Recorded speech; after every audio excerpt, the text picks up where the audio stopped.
The morning sun breaks through the Caribbean haze like a blade of gold, scattering across the deck of the Revenge as I stand upon the quarter-deck. My court, my pulpit, and sometimes my battlefield. Below me, 37 hardened faces turn upward, each man waiting, weighing, judging. Captain Blackwood has put forth his desire to chase the Spanish treasure fleet we glimpsed yesterday, but the crew is bone-tired. Our water casks slosh with little more than algae and hope, and 3 of our brothers sweat and shiver in their hammocks with fever. In moments such as these, moments where survival bends under the strain of ambition, the captain's authority ends and mine begins. Quarter bellows Jenkins from the mainmast, his sun-cracked voice echoing across the timbers. What say ye to the captain's proposal? This is the dividing line that sets us apart from every other deck in the Atlantic world. No royal orders, no merchant master's greed, no lordly decree, only 37 votes and a set of articles inked in rum, sweat, and where the pen faltered, blood. The captain may steer the ship and command in battle, but when life and death tilt on the edge of a cutlass, the quartermaster is the law. My name is Thomas Hawthorne, Quartermaster of the Revenge, elected by the full voice of the crew 6 months past after old Willem bled out on the deck of a Spanish merchantman in Portobello. The vote for my succession was unanimous, not because I was the fiercest blade or sharpest navigator, but because these men believed something fundamental about me. I understand that fairness is not kindness. Fairness is survival. His Majesty's Navy grinds men into powder. Months of toil for a handful of coins, while officers gorge on prize money. Merchant ships are floating prisons where captains rule like tyrants and sailors starve on wages hardly fit to feed a dog. But aboard a pirate vessel like ours, a floating republic fashioned from desperation, every man has a voice, every man has a vote, every man receives his rightful share. Our articles, locked in the oak chest beside my hammock, do not simply govern, they bind us. Rule by rule, they stitch together a brotherhood forged in fire and necessity. Article 3. No man shall desert his station in battle upon pain of death or marooning. Article 7. All disputes between crew members shall be decided by the quartermaster's judgment. Article 12. The captain and quartermaster shall each receive 2 shares of plunder, all other shares divided equally among the hands.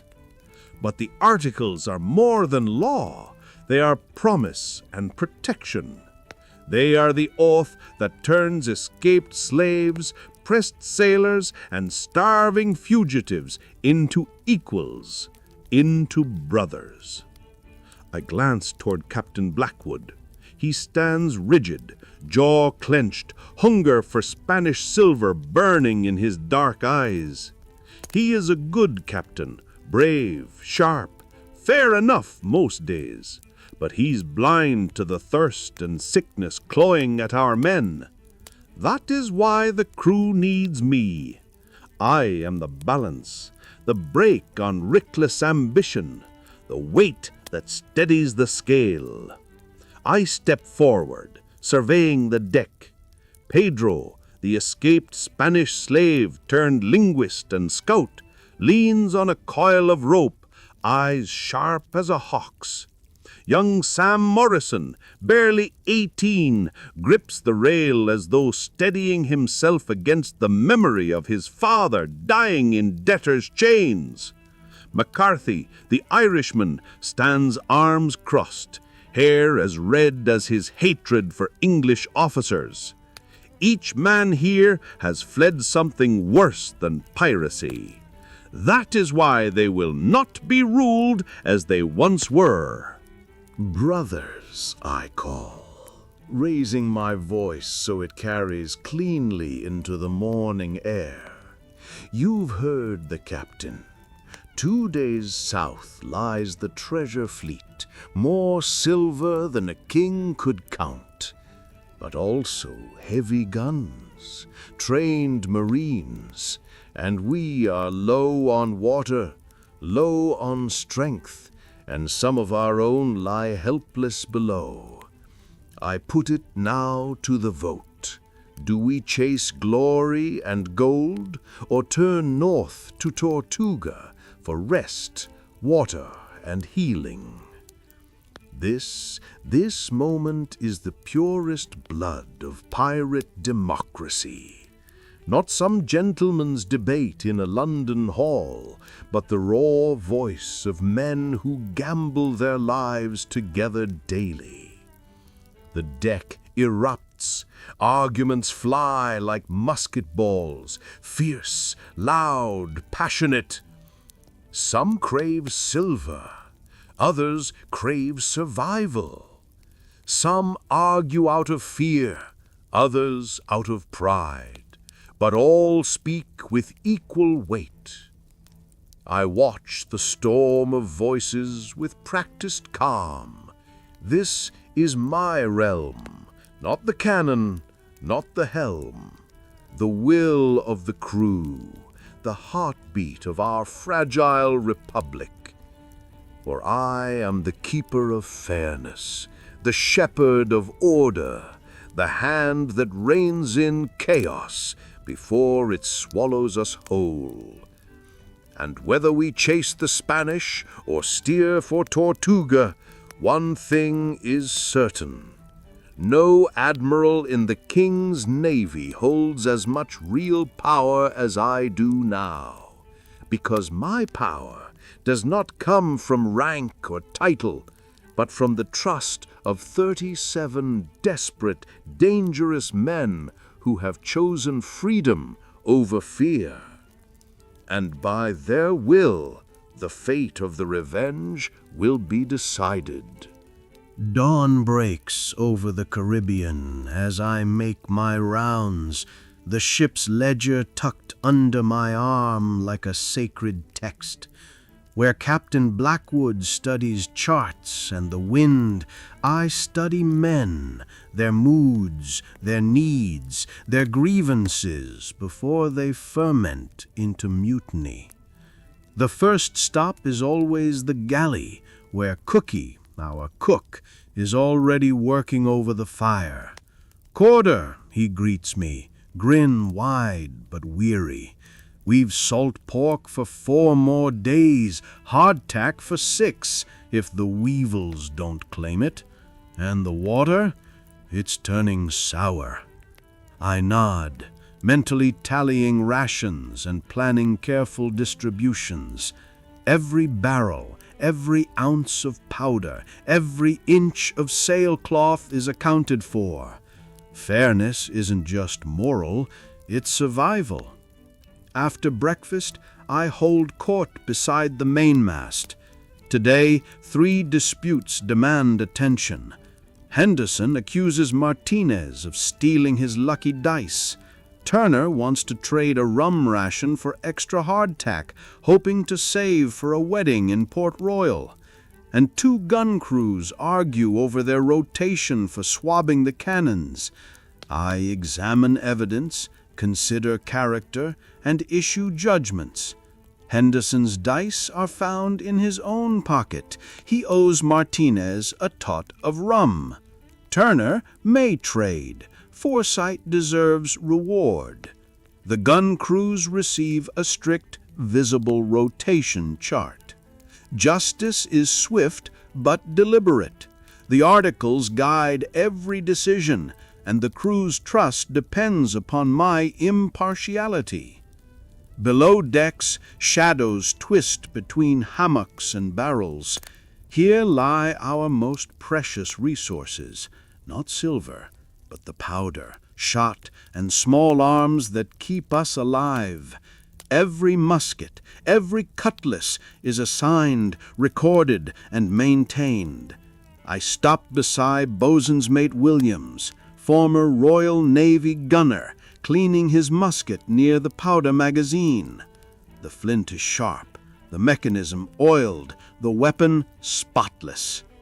Pass your knowledge on, I remind him. Here, survival depends on shared skill. Hoarding expertise is death. The afternoon brings inventory of medical stores. Dr. Pemberton grimly reports laudanum running low and barely enough thread to suture battle wounds. Each decision now ripples outward. Pursue the Spanish treasure and risk life with limited medicine, or sail for Tortuga, preserve our strength, and risk opportunity slipping by. Every ration, every barrel, every stitch of canvas carries weight far beyond its simple measure. As dusk falls, I convene the council. The crew gathers, tired but attentive. I report our supplies, course, and prospects. Tonight the topic is discipline. Seaman Fletcher was caught attempting to break into the rum locker. The articles prescribe 30 lashes or forfeiture of his next prize share. The crew debates. In the end, punishment is spread over 3 days, and Fletcher receives a rum partner to prevent further transgression. Harsh but fair, punitive yet pragmatic. As night deepens, I make my final rounds. Lanterns trimmed, watchmen in place, course steady. The ship rocks gently under a star-strewn sky. One misstep, one perceived injustice, and our fragile democracy could unravel. Yet tonight, under free stars, we sleep as free men, masters of our own destiny, bound together by blood, trust, and shared responsibility. The cry comes at dawn. Sail ho! 3 points off the starboard bow. I am on deck within moments, spyglass raised, studying the distant silhouette of a ship riding low in the water. Captain Blackwood joins me at the rail, his own glass trained on the potential prize. "What think you, Quartermaster?" he asks, though we both know the decision ultimately rests with the crew. I scrutinize the vessel's lines, sail configuration, and draft. It's a flute, a Dutch-inspired trading ship, favored by Spanish merchants for its cargo capacity. Heavy guns and trained marines suggest danger, but the deep hull hints at valuable cargo. "She's worth taking," I announce, "but not without risk.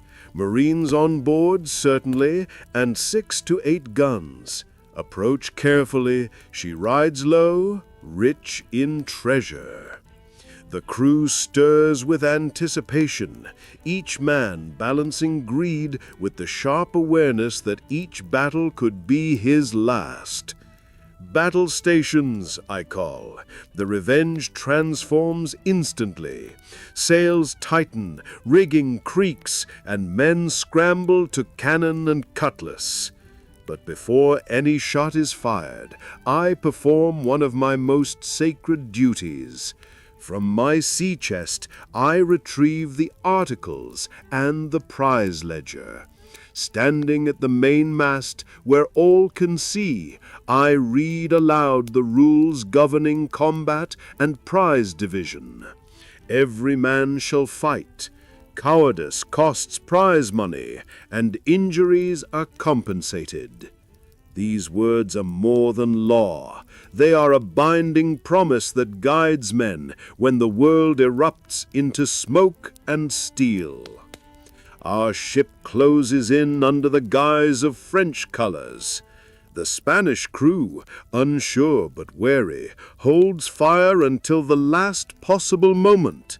Then a cannonball whistles past our bow, a warning we cannot ignore. "Give them iron," I shout. Cannons roar, splinters fly, and smoke fills the air. Young Hartley goes down, blood seeping through his fingers. Dr. Pemberton rushes to him, while I calculate our losses. One wounded is fortunate. Each miscalculation could be fatal. When the ships drift close, I call, "Prepare for boarding. Quarter to those who surrender, death to those who resist." Grappling hooks fly, ropes taut, and I vault onto the Spanish deck with a handful of our fiercest fighters. Cutlasses clash, muskets fire, screams fill the air. Within minutes, the Spanish captain falls, and the surviving crew throw down their weapons. "Quarter! Quarter!" they cry. Our articles are clear. Prisoners are treated with honor, for cruelty only prolongs battle. The real work begins, cataloging and dividing the prize. Chests of silver, bolts of silk, indigo, cacao, and even 12 slaves freed or recruited by choice are inventoried. Every chest, every bolt, every coin is meticulously recorded. I announce the division. Captain and quartermaster receive 2 shares each, officers 1.5, and all others 1 share. The tally brings cheers, tempered by the cost. Seaman Phillips died, leaving his widow a share and extra for bravery. As the sun sets, the Spanish ship burns behind us. The crew settles, buoyed by success, aware of the fragile line between fortune and death. My task remains to keep men hungry enough to fight, disciplined enough to survive, and bound together by trust, fairness, and the articles that govern our floating republic. Tonight we celebrate, but tomorrow the endless balance of blood, treasure, and survival begins anew. 3 days out from Tortuga, the delicate bonds of our floating republic are tested as a dispute erupts over marked cards found in Seaman Morrison's chest during the nightly gambling. What should have been a minor infraction threatens to split the crew along lines deeper than luck and dice, prejudice and distrust. Morrison immediately accuses Kofi, one of the newly freed men from our last prize, of planting the evidence. The accusation hangs heavy in the humid Caribbean air, more dangerous than any Spanish cannon. Both men stand before the assembled crew. Morrison's face is red with anger, words dripping with resentment. "This boy set them there to make me look a fool." Kofi, calm and dignified despite the tension, replies in measured English, "I have nothing to do with this. Luck was fair. I cheat no man." The crew watches closely, aware that the matter is more than cards. It is a test of whether our principles of equality and democracy extend to all aboard, regardless of origin. As quartermaster, I convene a ship's court, reading aloud the relevant articles. Cheating forfeits your next prize and brings lashes. False accusations carry the same penalty. Every man aboard has the right to speak, question, and vote. Testimonies are delivered carefully. Several crew members recount Morrison's previous disparaging remarks about former slaves, while Williams, our former naval gunner, confirms he saw Morrison marking the cards the night before. The evidence builds, and Morrison's temper exposes his prejudice, alienating even his supporters. After measured debate, the crew votes. Morrison is guilty of cheating and false accusation. According to the articles, he receives 20 lashes and forfeits his next 2 prize shares. Yet the question remains, can a man who sows division and distrust remain among us? Another vote decides his fate. He will be marooned at the next uninhabited island with provisions for survival. It is a harsh sentence, but necessary to preserve the integrity of our law and the safety of our brotherhood. Kofi approaches afterwards, gratitude clear but restrained. "Thank you for fairness, Quartermaster," he says. I reply, "Justice is not kindness, it is principle. Demand it always." As the ship sails on, leaving Morrison to his fate, I reflect on what binds us together: trust, law, and shared survival. In this fragile republic, democracy is both weapon and shield, enforced not by kings, but by men who choose freedom over submission. Each decision, each vote, is a reminder that our articles are more than ink on parchment. They are the lifeblood of a brotherhood, built in blood, honor, and the unforgiving Caribbean seas.